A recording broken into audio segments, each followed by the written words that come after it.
Welcome to another episode of the Balanced Body Podcast. I am joined this week by Laura Ulrich, who is a certified holistic nutritionist, metabolism specialist, and menopause health coach. She has over 28 years experience in women's wellness. She's super passionate about helping women transform their relationship with their bodies during perimenopause, all through postmenopause. Welcome to the podcast, Laura. I'm so happy you're here.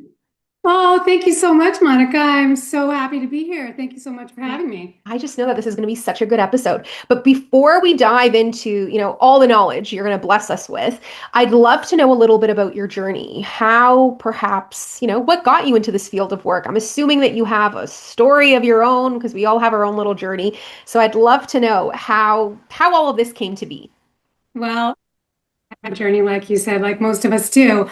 I actually grew up very, very sick. By the time I was 5 years old, my father had an oxygen tank in my bedroom because he got tired of bringing me to the hospital all the time for asthma attacks. And then when I was in fifth grade, I had my tonsils taken out, and that's when they found out that I had an overactive thyroid, which was interesting because as a young teenage girl, I found out very quickly that if I did not take my medicine, I would be super skinny. Who wouldn't, like, at any age, what woman wouldn't toy with that, right? So I had done that way too many times. It landed in the hospital a few times. And when I was 17, I was in the hospital and my father was tired of all of this happening because you can actually die from an overactive thyroid. And they gave me radioactive iodine when I was 17. I'm now 59, which is hard to believe. But they gave me radioactive iodine, which completely zapped my thyroid. So therefore, since 17, I have a very underactive thyroid and have to be on thyroid replacement. So that's what started my physical, mental, spiritual torture of weight gain and weight loss and weight gain and weight loss, right? Because I didn't even know what I was doing. Right. Then I became a wellness practitioner because I had food allergies, headaches, like so many things. And when I moved to Alaska in my early 20s, I ended up with a holistic she was actually in Alaska, it was called a holistic practitioner. And she suggested I take dairy out of my diet. I thought she was insane, right? Long story short, it worked. Then I came into the field and started all of my training. And then I just ended up having even more issues, right? I had food allergies, and then I ended up having a liver disease. And then let me see, this was 5 years ago, 53 years old. I was still having my period, and I had a total, complete hysterectomy. Both tubes, both ovaries, cervix, uterus, because I'm BRCA2 gene positive, and I had a fibroid as big as my uterus. They were concerned I had cancer. Well, I had already been in perimenopause for probably at least 10 years, my husband says, because of the chaos. But even as a wellness practitioner, I was not prepared and had no idea. My gynecologic oncologist didn't tell me, nobody told me to be prepared for what would happen after a complete total hysterectomy. A year after that, I thought I was going absolutely insane, thought I was losing my mind, thought I had the beginnings of Alzheimer's, like all the things I hear my clients say, brain fog to the 10th degree, like anxiety, you name it, it was awful.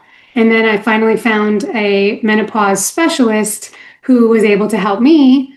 And all of those things, I mean, always I've primarily worked with women, but since I would say my early 40s, I only market to women. I occasionally get the smart male as well, but it's just because of all of the things that I've been through.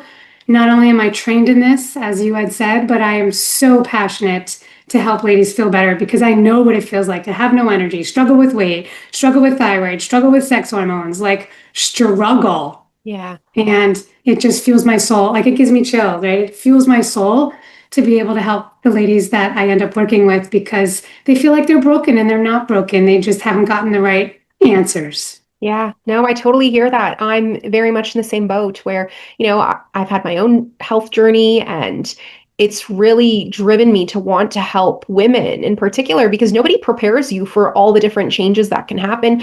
And I mean, put menopause, perimenopause, postpartum, like all these things aside, it's just your hormones are fluctuating for different reasons all the time. And Mhm. something like burnout, for instance, can really have a huge impact on your health. And then you add something like perimenopause into the mix and it exacerbates everything. And so, given everything that you've been through and all the experience that you have, what would you say is the biggest misconception women have about weight gain and energy loss during menopause? The biggest misconception would be that it's their fault, right? Women think that they've lost their willpower or that they're not trying hard enough. And the truth is that their hormones have literally changed the rules of the game, Yeah. right? What worked in our 20s and 30s doesn't work now. And so it's not failure, it's literally biology, regardless of what hormones, right? You're talking about burnout. It could be cortisol, it could be insulin, whatever. The point is that it's not a failure, that it's literally the rules have changed because of our biology. Yeah, no, I think you nailed it. Biology, hormones, like that, those fluctuations that are happening, hormones being depleted. Some of them are just imbalanced because of the depletion, right? Where you're more estrogen dominant or maybe more progesterone dominant in some. And so, why would you say so many women suddenly gain weight around their midsection during menopause, even though they haven't changed how much they're eating? Like, it's not like they're sitting on the couch eating potato chips and not moving their bodies, right? Like, if anything, they're a little bit more active than what they were before because they're trying really hard. What would you say is driving that menopausal middle? So estrogen protects us from belly fat storage, right? And it keeps us insulin sensitive. Yeah. So as we're going through the menopause journey, right? Anywhere within the menopause journey, which hello, when they say postmenopause is for the rest of our life, it's not like things just are all of a sudden fabulous, right? But and so what happens is when estrogen drops, we start storing fat like men do, right, in the middle section.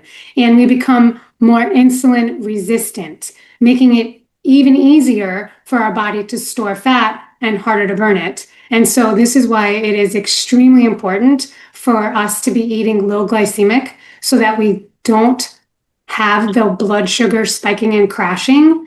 And then plus, of course, stress hormones go haywire during this transition. And cortisol loves to deposit fat around our waist. And I mean, it's not gluttony like you were saying. It's just literally our hormones and blood sugar chaos going on. The rules have changed. But the biggest thing is that because estrogen goes down, the insulin sensitivity totally changes the game. Yeah, and I think we, have to really understand that stubborn belly fat is really a layer of protection. So when women Mhm. come into my world and they say like, "Why do I have this stubborn belly fat?" I say the better question to ask is, what is it trying to protect you from?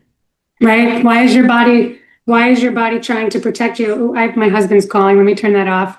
I tell my clients that all the time. I'm like, listen, when we don't like the job our body is doing, it's just doing its job based on the information we're giving it. So we need to give it different information. Yeah, it's biofeedback, right? All of that. So Totally. you already mentioned low glycemic eating can totally help. What would you say are other nutritional shifts women just, they need to make these in order to start losing that stubborn belly fat? Yeah, for sure. In addition to the low glycemic eating, it would be making sure to have enough protein at every meal. I typically tell my clients to start with an aim of 30 grams of protein per meal. There's lots of information out there, right? People say between 0.7 and 1 gram of protein per ideal body weight.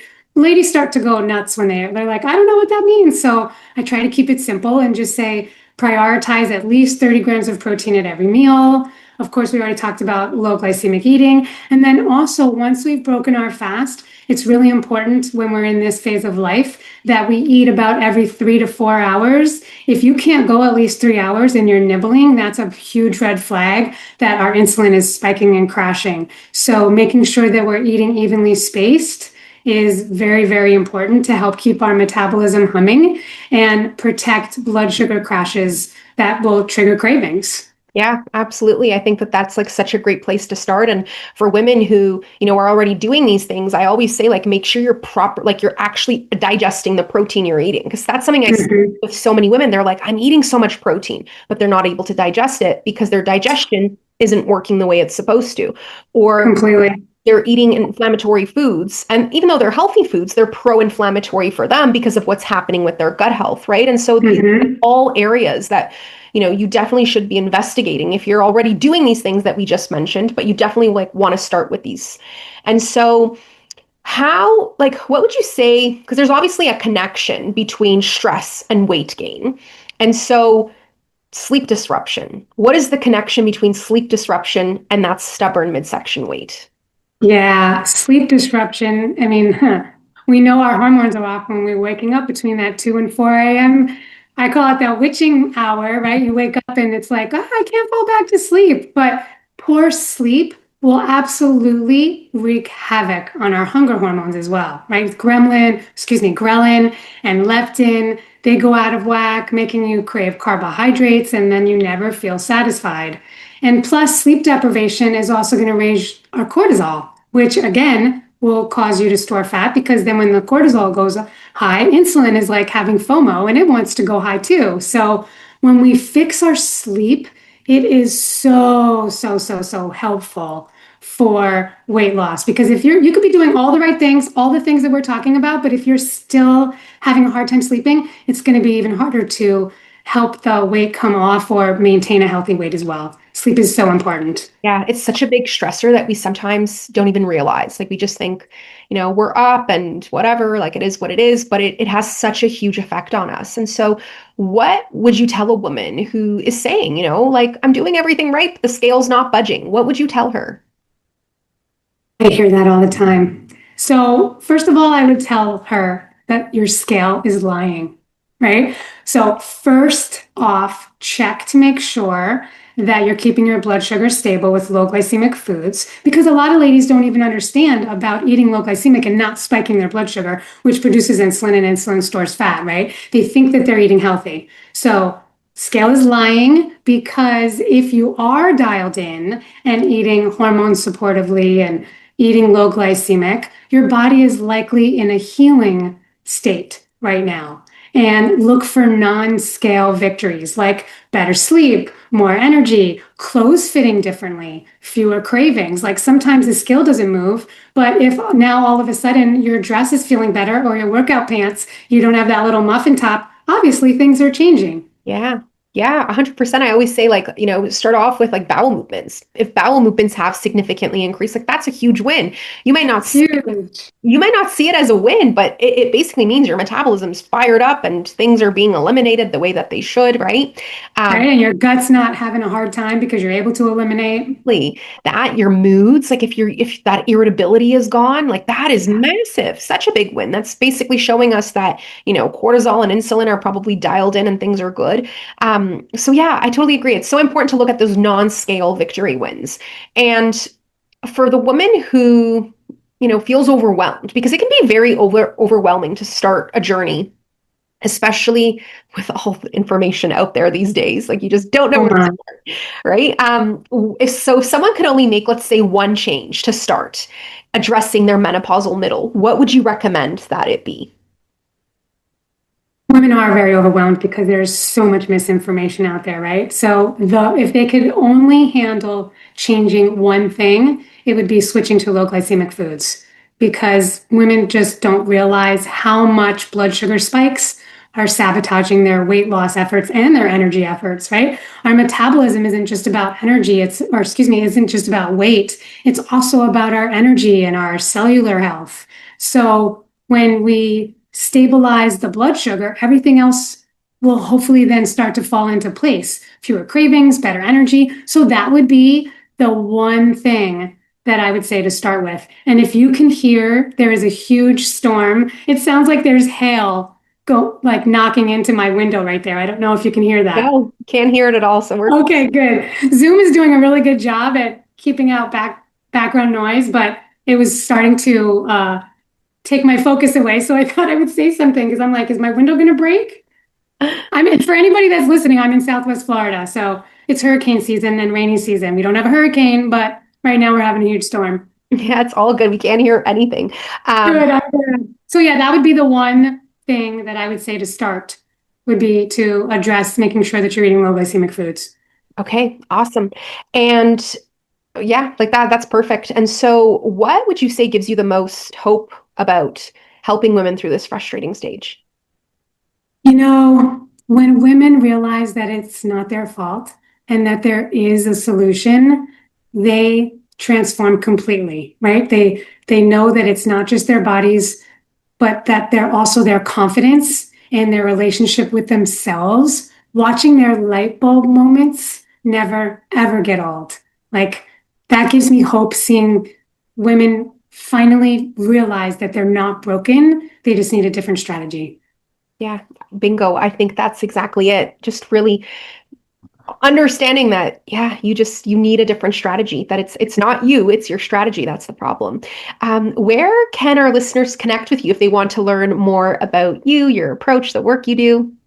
Oh, thank you, Monica. So my website is my name, Laura Ulrich. It's spelled LoraUlrich.com. And on all social media, it's Laura Ulrich, LoraUlrich. Perfect. So I will make sure to drop that in the show notes. And before we go, Thank you. one last quick question.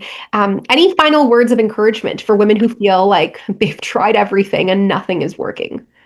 Absolutely. And I know I might have said some of this already, but really, you are not broken and you have not failed. You just need an approach designed for this stage of life. Okay. Be patient with yourself, focus on progress, not perfection. And remember that you absolutely deserve to feel amazing in your body at any age. Ah, so beautifully said. Yes, ladies, you are so worth it. Thank you so much for joining me, Laura. This was so much fun. So much fun, Monica. Thank you so much for having me.